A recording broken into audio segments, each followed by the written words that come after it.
Gem with Salina. I am so excited about this show, it just makes me want to shimmy. I know we're going to have a whole lot of fun together, you and I. I am so proud to be a Monrovian. Many years ago, I was on a quest to try something new. And I traveled throughout San Gabriel Valley, and I fell in love with this city that had charming appeal, cute little neighborhoods, just like out of a movie set. And oh my goodness, the view. Wow, the gorgeous mountain backdrop, Myrtle Avenue, and free parking. What more can you ask for? This town is called Monrovia. And Monrovia has been my hometown, and it is my hometown along with you. And some of y'all go way back though, way back. Why don't we just take a moment to take a blast from the past and check out some of these neat pictures that we have. As you may already know, Monrovia was established in 1886, and it's known as the Gem City of the Foothills. What more can you ask for in a town? Appeal, history, and what more can you ask for in the name of a new talk show?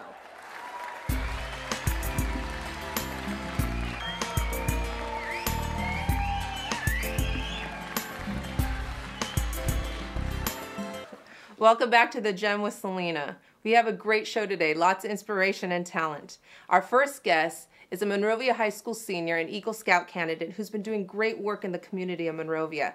Let's go ahead and welcome Blake Manette. Hi, Blake. Hello, glad to meet you. All right, good to meet you too. Have you ever been on TV before? No, I actually haven't. Oh, okay. Well, how do you feel about being famous now? A little nervous. Yeah? I appreciate the honesty. Well, tell me some great things that you've been doing, projects in the community. Actually, speaking about that, I just got done doing my Eagle project. How I had done my Eagle project, I had met with Amy Derrick. Amy Derrick is the principal at Brad Oaks Elementary School, and through that, she had came to mention that she needed to do emergency supply buckets for her school. So me and her got together. I took an inventory of what would needed to be done, and it was actually quite unfortunate what was already there. Some classrooms didn't even have an emergency supply bucket. The buckets that were there had nothing in them. So you immediately saw a need, something was wrong. Yes. Yeah. I immediately took this project among myself that this needed to be done, and it was for the better of the school. What's the inspiration? Where was that urgency of that need coming? I mean, what was that about? Why is it so important to you? It was so important to me because I feel that young students in general, they need to be safe. Having an emergency supply bucket in the event of an actual emergency is a step towards that. So hard work and commitment. What's involved in the process of becoming Eagle Scout status? You do have to go through years of training. For example, I am a Life Scout now, and I will be going for my Eagle. There are multiple ranks that you have to do, and within those ranks, there are months of requirements that you have to do. From learning how to camp, camping hours, service hours. Every single rank that we have to do requires you to do a set of service hours to the community. That is through volunteer work, helping other scouts with their service projects, just giving back to the community. And at the very end, showing the person that you are. What do you hope to do once you're an Eagle Scout? I hope to stay active within my troop. There is a thing where when you turn 18 or when you become an Eagle, you are more or less discharged from Boy Scouts. It's over.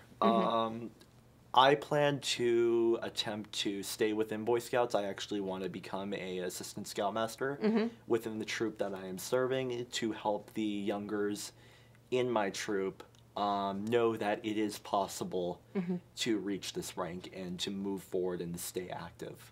What message would you like to leave with for the community? That there are young adults like myself out there who are promoting leadership skills, and that maybe these skills need to be represented more in the community. Okay, so more leadership and involvement in the community. Yes. Yeah. Wonderful. And really quick, I just want to take a moment. Can you share a little bit of your treasures and cool stuff right here? Well, let me start with this one. This one was actually presented to me on the day I finished my project. Brad Oaks Elementary does a flag ceremony at the beginning of their year, and they had invited me to come. Was I aware that I was getting an award? No, I thought they were just going to recognize me. I was very surprised. Yes, and they presented me with this. You make the difference, Blake Manette. Thank you for helping your school and be prepared for a time of disaster. Our staff and students appreciate you.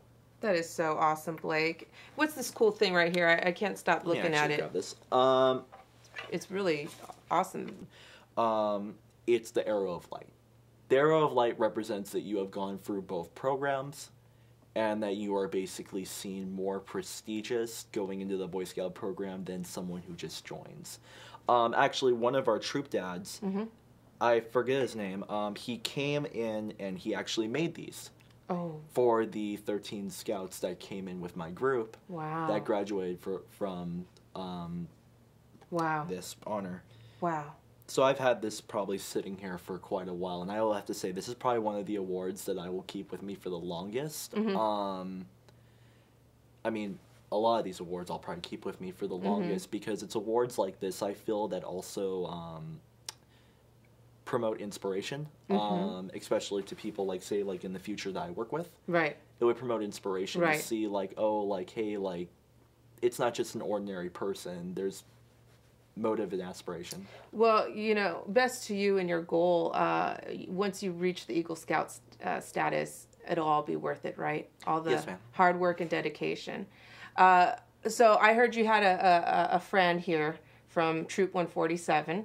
Yes. And just sit tight. But later on the show, I thought we could do something fun. If you know of any hometown heroes or anyone who's serving the community, please let us know at thegymwithsalina@gmail.com. We'll be right back. It'll be worth your time, I promise.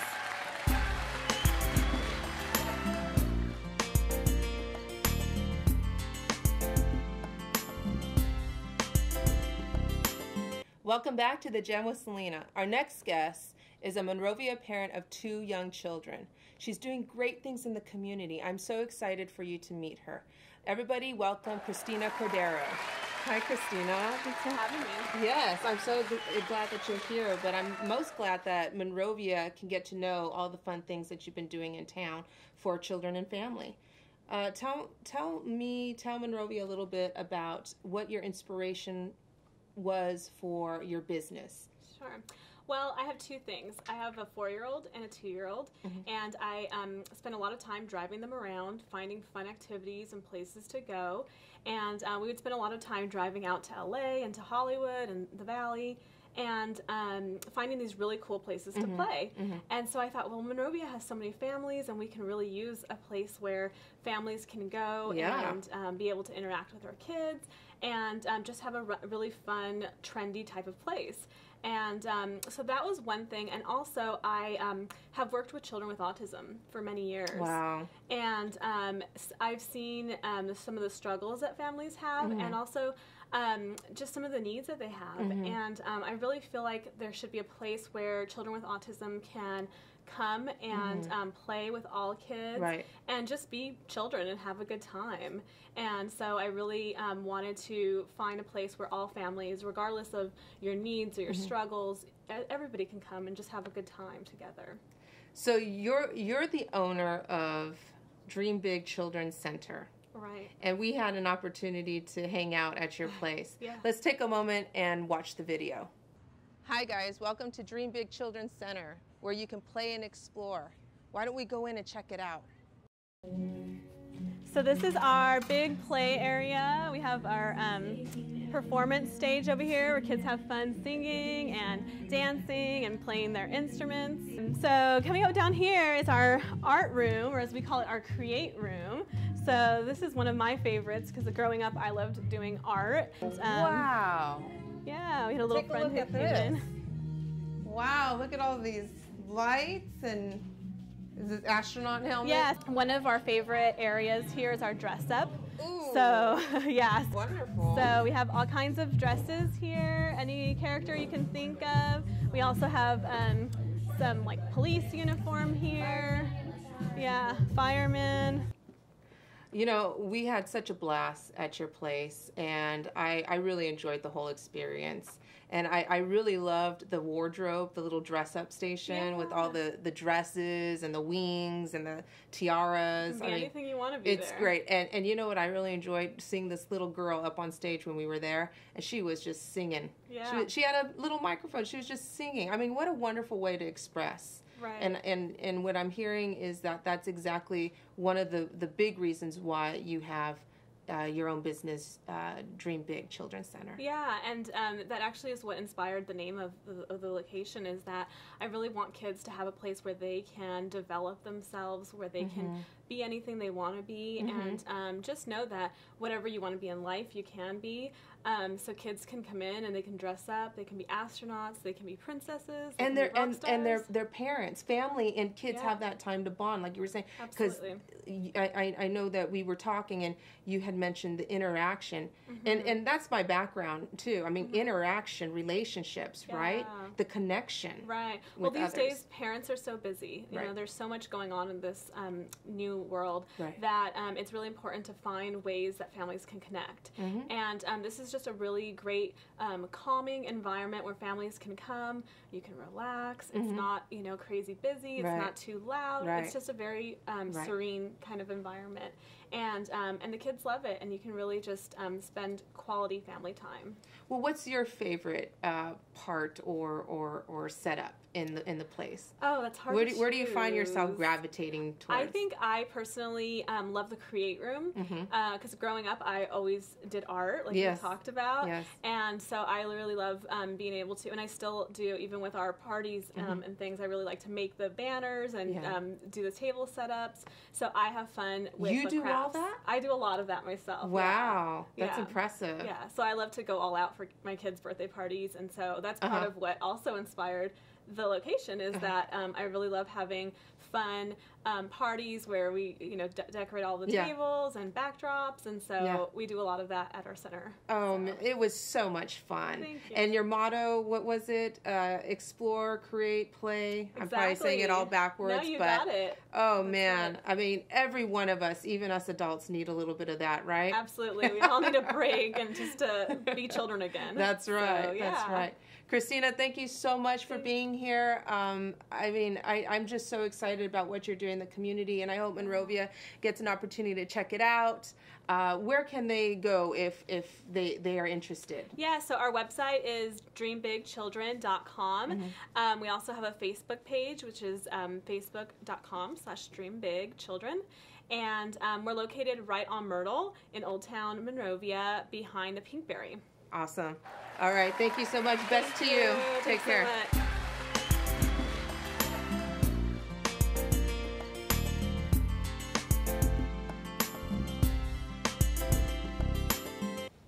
Okay, we're back and we're ready for some more fun. Our next guest is a comedian and also an advocate. He works in a local children's hospital and he's here to make us laugh. Everybody go ahead and welcome Jake Leos. Thank you. Thanks for having me, man. This whole setup reminds me of the first time I was on the Tonight Show. Beautiful host, 300 people in the audience. I love it. My name is Jake Leos, and it's funny, man. For the longest, I did not know my name was part of a famous commercial. About a year and a half ago, I was at work, and I went up to this girl and said, "Hey, my name is Jake." She's like, "Ooh, Jake from State Farm?" I'm like, "No, Jake the Repo Man. I'm here to take your car away." I saw it it's funny because I saw the commercial about a month later and I was like, oh, that's right. I get it now. She just wanted insurance. A little bit about myself. I have no kids, but I have nieces and nephews and I watch them a lot and they're always bugging me to do something fun for them. And finally I gave in. I was like, fine, we'll go to Disneyland. You know, we'll go on all the rides, buy some souvenirs. And then remember, I don't have $10,000, right? So I took them to the swap meet instead. Oh man, they were mad. But I told him, I taught him a very valuable lesson. It's not about where you're at, it's about who you're with, right? So we start walking, right? And I hit up my knees. I'm like, look, there's Cinderella. She's like, that's not Cinderella. Yeah, look, she's missing a shoe. I saw someone passed out, a girl passed out. I was like, look, Sleeping Beauty, come on, let's take a picture, hurry. That's 2 characters, come on. Until my little nephew pulled a fast one on me, I caught him stealing. I'm like, what are you doing? It's cheap enough. You don't have to steal here. Put that back. And he was like, if this is Disneyland, I'm Aladdin. I was like, you got me there. I know what you're thinking, what nationality I am. I'm actually Mexican, but it's funny, man. My nationality is actually situational. Like when I gain weight, I look Samoan.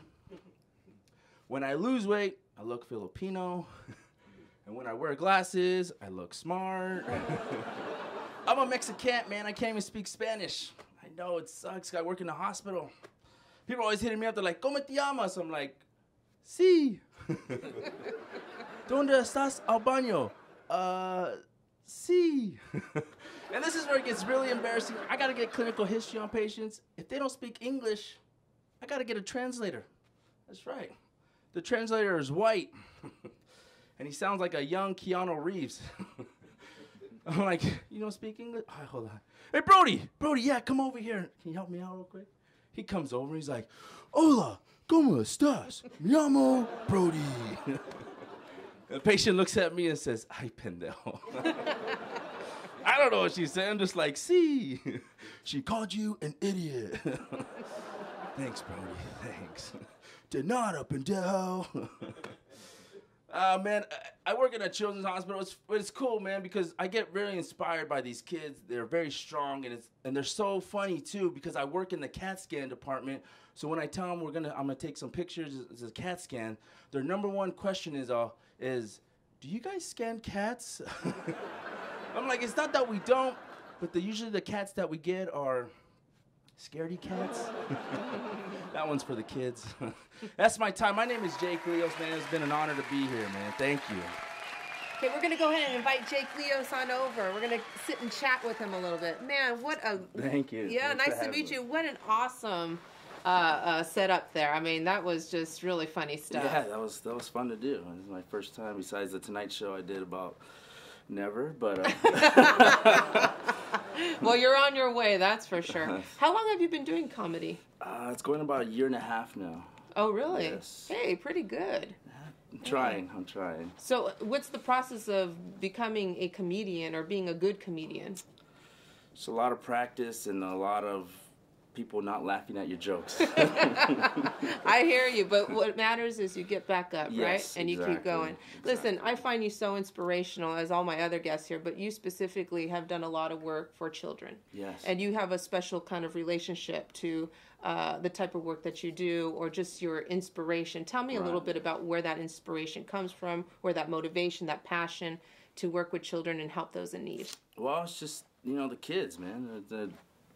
Can never say no to them, they need somebody there, and why not me or whoever, someone has to do it. A lot of people are always like, how do you work with kids? Must be real hard, but it is hard.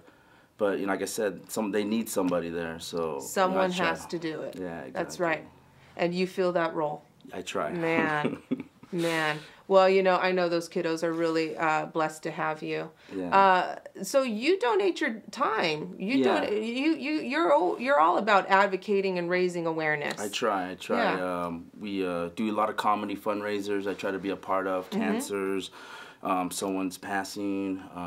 Sometimes it's just like sports activities for the kids. Marathons, walkathons. Wow. I'm actually going to do the Chalk Walk on October 30th.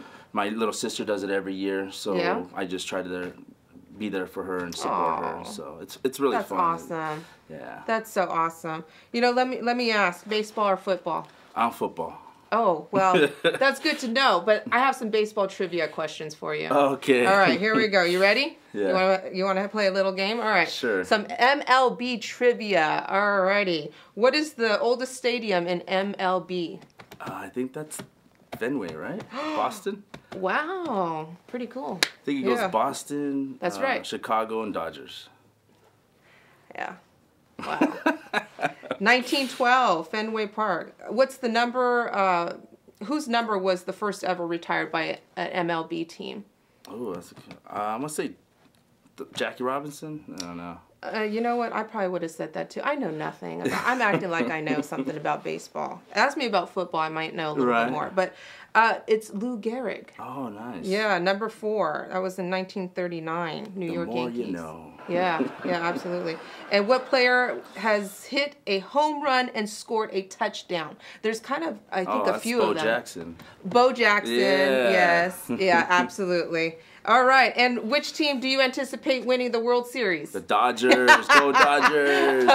Jerry, thank you so much for bringing these issues to the spotlight, for making us laugh, doing what you do. Of course. Thank you for very having much. me. You're welcome. Thank you. And we'll be right back with more.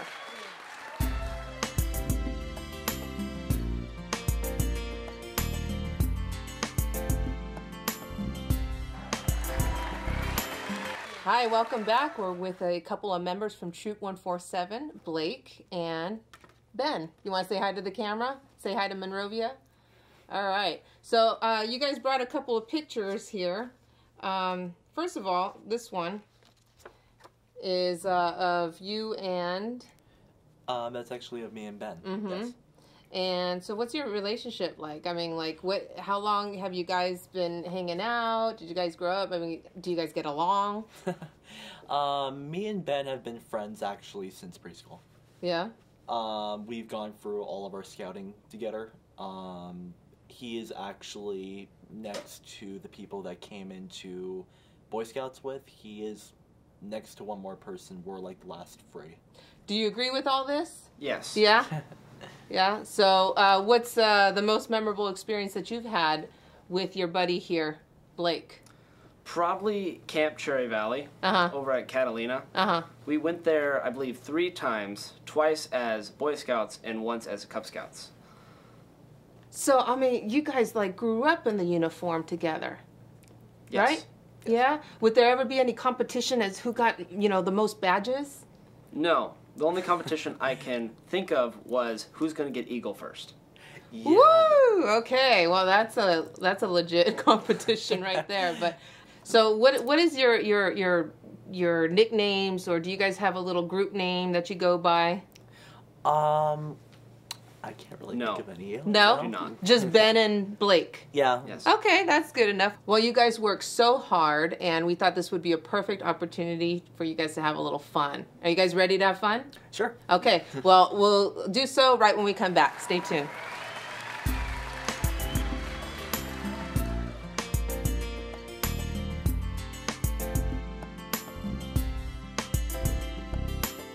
And we're back for some real competition. All right, guys, are you ready to do this?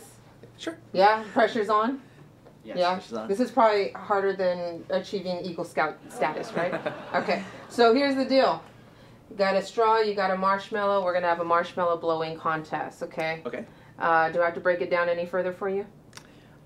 I think it's pretty simple. Yeah? Okay, well, let's get started. Okay, straw, mouth, blow, and let's see who wins the marshmallow race. Okay, ready? Sure.